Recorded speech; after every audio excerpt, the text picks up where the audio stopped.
Isang panibagong araw, isang panibagong reaksyon na naman ang hatid natin.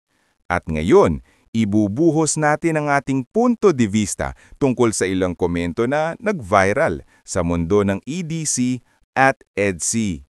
Hindi man ito below the belt o bastos, pero gaya ng lagi nating sinasabi, minsan sapat na ang isang tanong para mapaisip ka talaga at mapilitan kang sumagot.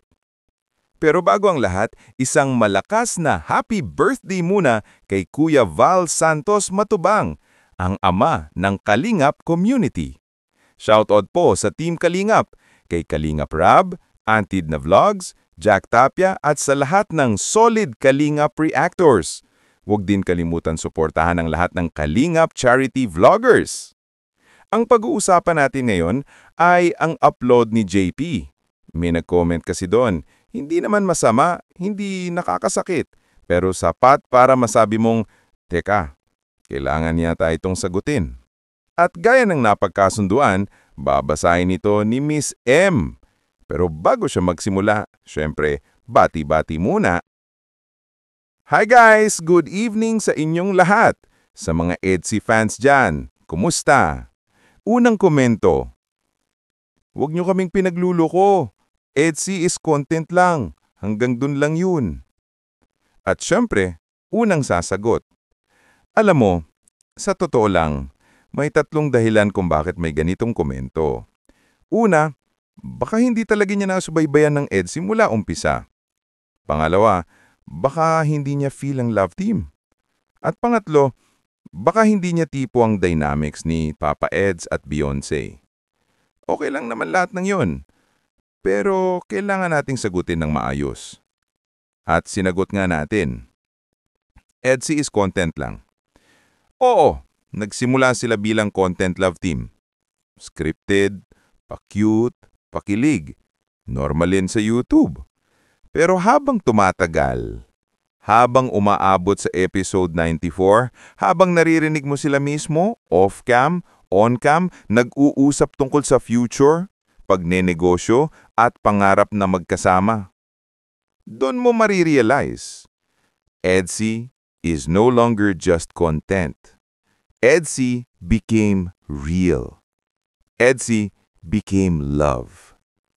Naramdaman namin, narinig namin, nakita namin, at hindi yun kayang itago ng kahit sinong love team kung scripted lang.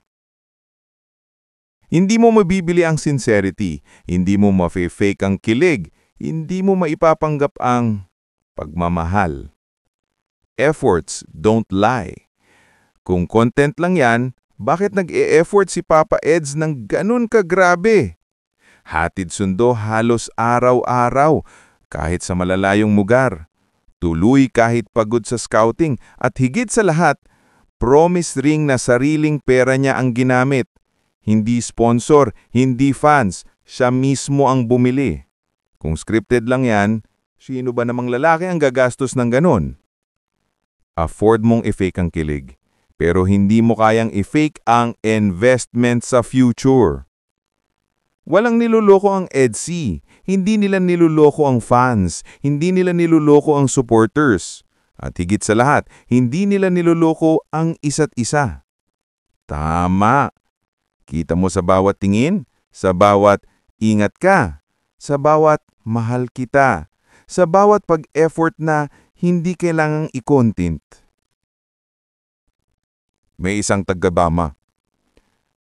Idol, baka sa sobrang pag-alaga mo sa beneficiary mo, mawala si Beyonce. Concern lang kami sa inyo. Sa totoo lang, iba ang tono nito. Hindi hate, hindi bash, concern. Overprotective ng konti, pero concern. At gaya ng sagot, sa isang relasyon, give and take yan. Hindi sa lahat ng oras lalaki ang susundo. Hindi sa lahat ng oras lalaki ang gagawa ng move. Depende yan sa sitwasyon, sa pagod, sa pagkakataon, at sa pagmamahal. At totoo naman, si Papa Eds, scouter, pagod araw-araw, kulang sa tulog, kulang sa pahinga, pero hindi kulang sa effort. Kaya nung birthday, Nung natulog? Nung sobrang pagod? Si Beyonce ang sumundo. At ang tanong, masama ba yon? Hindi. Kundi super sweet pa nga. Kasi sa totoong anghasyon, hindi lagi ang lalaki, hindi laging babae, dalawa kayo. Give and take. Hindi uso ang pride sa totoong pagmamahal. Modern love, modern moves.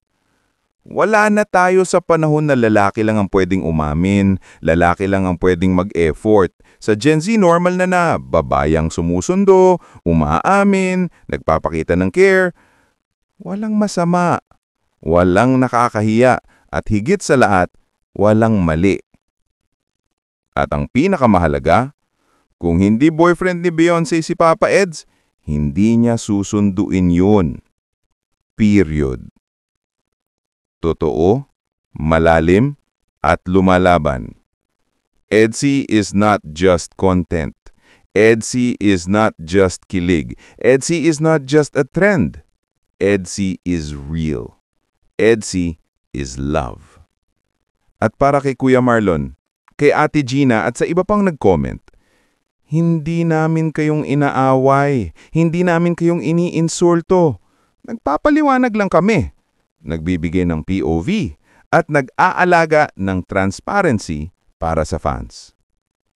Final message. Don't worry about EDSI. As a reactor na matagal nang sumusubaybay, sureball ako. Seryoso ang dalawa. Hindi na to simpleng love team. Totoong relasyon na ito.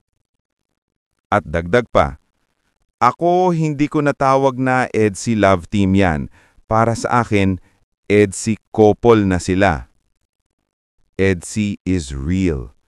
EDSI is love. Maraming salamat sa lahat ng nag-like, nag-share, at nag-comment. At comment down below kung ano ang mga thoughts and reactions nyo. Pero good vibes lang ha. Babush!